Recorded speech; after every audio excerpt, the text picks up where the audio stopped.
السلام علیکم ورحمۃ اللہ وبرکاتہ۔ الحمد للہ رب العالمین والعاقبۃ للمتقین والصلاة والسلام علی اشرف الانبیاء والمرسلین نبینا محمد وعلی آلہ وصحبہ اجمعین ومن تبعہم بإحسان الی یوم الدین، اما بعد۔ آج توحید سبجیکٹ کا دوسرا درس ہے، جس کا عنوان ہے اللہ پر ایمان۔ توحید کے اس سبجیکٹ میں پہلا ویڈیو جو آپ لوگوں کے لیے بنایا گیا تھا، اس کے اندر اسلامی عقیدے کی بنیادی چیزوں کو ذکر کیا گیا تھا، اور یہ بتلایا گیا تھا کہ اسلامی عقیدے کی بنیادی چیزیں مکمل طور سے 6 ہیں۔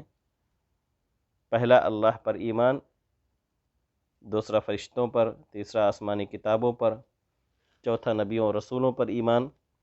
پانچواں آخرت کے دن کے اوپر، اور چھٹا تقدیر کی اچھائی اور برائی پر ایمان۔ تو پہلا ویڈیو اللہ رب العالمین پر ایمان کے تعلق سے ہے، اور یہ بہت ہی اہم نقطہ ہے، بلکہ اگر کہا جائے اسلامی عقیدے کی جو 6 بنیادی چیزیں ہیں، ان 6 میں سے بقیہ جو 5 حصے ہیں، اس پر ایمان کا دار و مدار اس پہلے نقطے کے اوپر ایمان رکھنے کے اندر ہے۔ اگر کوئی شخص اللہ رب العالمین کے اوپر ایمان نہ رکھے تو اس کے بعد جو باقی نکات ہیں ان پر ایمان کا کوئی مطلب نہیں ہوتا، اس کو مومن کہا ہی نہیں جائے گا، گرچہ وہ اللہ پر ایمان کے علاوہ باقی ساری چیزوں پر وہ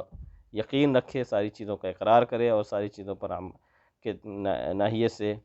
وہ گفتگو بھی کرے، لیکن اسے مومن نہیں کہا جائے گا۔ تو اللہ پر ایمان یہ سب سے پہلا اور اہم نقطہ ہے، اور اسی پر بعد میں آنے والے ساری چیزوں کی بنیاد ہوتی ہے، پھر بقیہ چیزوں پر ایمان کا ثمرہ اور اس کا فائدہ ہمیں حاصل ہوتا ہے۔ تو اللہ رب العالمین پر ایمان اگر کوئی شخص رکھنا چاہتا ہے تو اسے 4 بنیادی چیزوں پر ایمان رکھنا ضروری ہوگا۔ سب سے پہلے تو اللہ رب العالمین کے وجود پر وہ ایمان رکھیں۔ اللہ تعالیٰ کے وجود پر ایمان کا ذکر آپ کو متاخرین کے کتابوں میں شاید نہ ملے، کیونکہ پہلے اتنے بکثرت لوگ نہیں پائے جاتے تھے جو اللہ تعالیٰ کے وجود کا انکار کریں، لیکن بعد کے ادوار میں خاص طور سے دنیا کے اندر جب ملحدین کی کثرت ہو گئی، ایسے لوگوں کی جنہوں نے یہ کہنا شروع کیا کہ ہمارا ایمان کسی گاڑ، کسی خدا اور کسی رب پر ہے ہی نہیں، بلکہ ہم تو یہ مانتے ہیں کہ دنیا کے اندر جتنی چیزیں ظہور پذیر ہوتی ہیں وہ سب خود بخود ہوتی ہیں، آدمی خود زندہ ہوتا ہے، خود مرتا ہے، اور جتنے بھی چینجنگ اس دنیا کے اندر ہم اپنے ارد گرد دیکھتے ہیں وہ سب خود بخود ہوتی ہیں، اس کو کوئی کنٹرول کرنے والا نہیں ہوتا۔ حالانکہ ایسی کوئی بھی چیز نہیں ہے، بلکہ یہ فطرت کے بھی مخالف ہے، عقل بھی اس کا انکار کرتی ہے۔ شریعت تو مکمل طور سے اللہ رب العالمین کے وجود پر ایمان رکھنے کے تعلق سے ہی ہمیں اور آپ کو خبر دیتی ہے اور ہمیں اس کی طرف دعوت دیتی ہے، اور حس بھی، اگر آدمی کے پاس صحیح حس ہو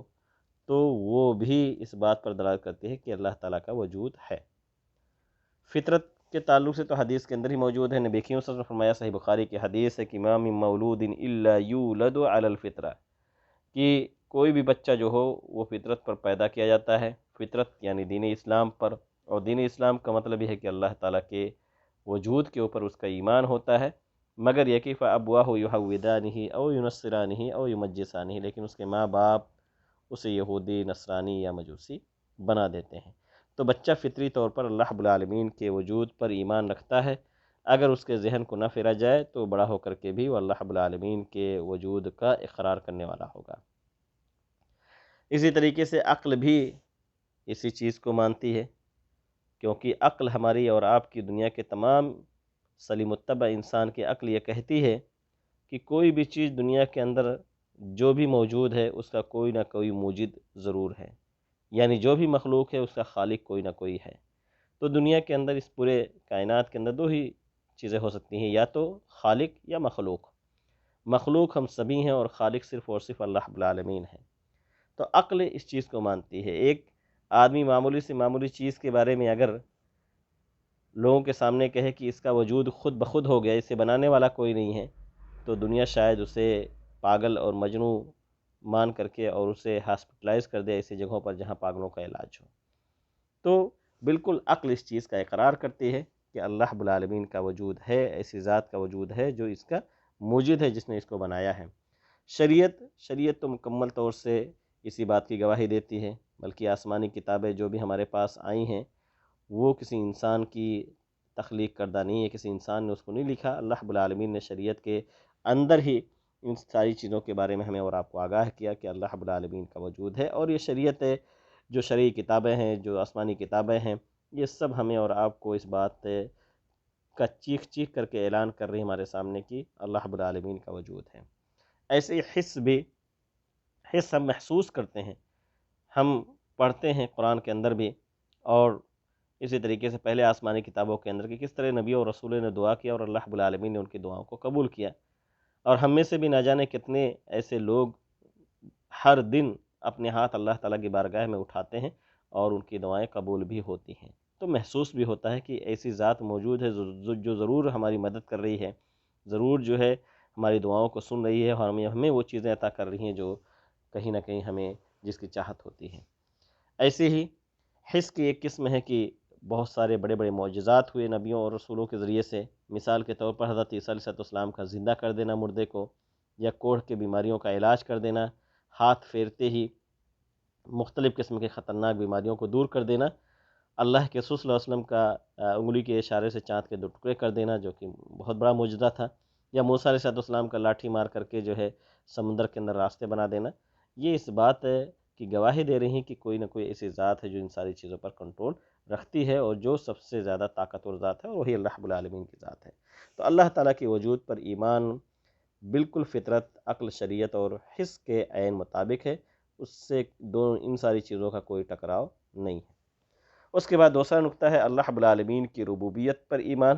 اللہ تعالیٰ کو رب مانا جائے کہ وہی تمام مخلوقات کا خالق ہے، اس کا پالنہار ہے، اس کو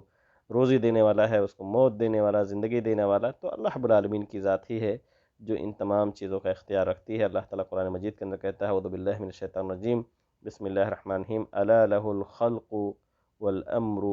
تبارک اللہ رب العالمین، کہ یاد رکھو اللہ تعالیٰ ہی کے لیے ہے خاص ہونا، خالق ہونا، حاکم ہونا، اور بڑی بابرکت ذات ہے اللہ تعالیٰ کی جو تمام عالم کا پروردگار ہے۔ تو اللہ رب العالمین کی جو ذات ہے وہی خالق ہے، وہی حاکم ہے، اور وہی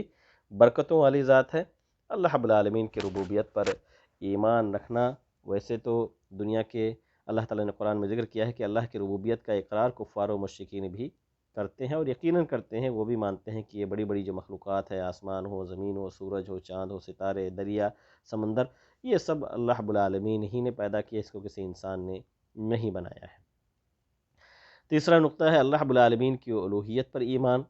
اگر آدمی اللہ تعالیٰ کے وجود کا اقرار کرتا ہے، اللہ تعالیٰ کو رب مانتا ہے، تو اب تقاضا ہے اس ایمان کا کہ وہ اللہ تعالیٰ کی عبادت کرے، اور یہی اللہ تعالیٰ کی الوہیت پر ایمان ہے۔ اللہ رب العالمین نے قرآن مجید کے اندر ذکر کیا کہ وَلَقَدْ بَعَثْنَا فِي كُلِّ أُمَّةٍ رَسُولًا أَنِ اعْبُدُوا اللَّهَ وَاجْتَنِبُوا الطَّاغُوتَ، کہ ہم نے ہر امت میں رسول بھیجا کہ اے لوگوں صرف اللہ کی عبادت کرو اور اس کے سوا تمام معبودوں سے بچو، یعنی رسولوں نے مکمل طور سے اسی الوہیت کی تعلیم دی، توحید الوہیت کی، تو جسے توحید عبادت بھی کہا جاتا ہے، اور اللہ تعالیٰ نے تمام نبیوں اور رسولوں کو یہی پیغام دیا۔ اس لیے نبی کریم صلی اللہ علیہ وسلم نے فرمایا کہ ہم تمام انبیاء اور رسول اللہتی بھائی ہیں، یعنی ہماری جو دعوت ہے، دعوت کے جو اصول ہیں وہ مکمل طور سے ایک ہی دعوت ہے، البتہ شریعتیں مختلف ہیں، شریعتیں یعنی احکامات جو ہے ہر دور کے حساب سے الگ الگ اللہ رب العالمین نازل کرتا رہا، تو شریعتوں کے اندر اختلاف رہا، لیکن اللہ رب العالمین نے جو انہیں دعوت کا سب سے اہم نقطہ دیا، جس کو ہم عقیدہ کہہ سکتے ہیں، وہ تمام نبیوں کی دعوت ایک ہی تھی، توحید الوہیت کی، توحید عبادت کی۔ آخری نقطہ ہے اللہ رب العالمین پر ایمان کے تعلق سے کہ اللہ تعالیٰ کے تمام نام اور صفات پر ایمان رکھا جائے، لیس کمثلہ شیء وہو السمیع البصیر، اللہ تعالیٰ کی ذات جیسی کوئی بھی چیز نہیں ہے، وہ سننے والا اور دیکھنے والا ہے۔ تو اللہ رب العالمین کے بہت اچھے اچھے پیارے پیارے نام ہیں جن کا ذکر اللہ تعالیٰ نے قرآن میں کیا ہے، صحیح حدیث میں بھی بہت سارے ناموں کا ذکر ملتا ہے، اور وہ نام جس میننگ پر، جس معنی پر دلالت کرتے ہیں وہ صفت کہلاتے ہیں، تو اللہ تعالیٰ کا کوئی بھی نام صفت سے خالی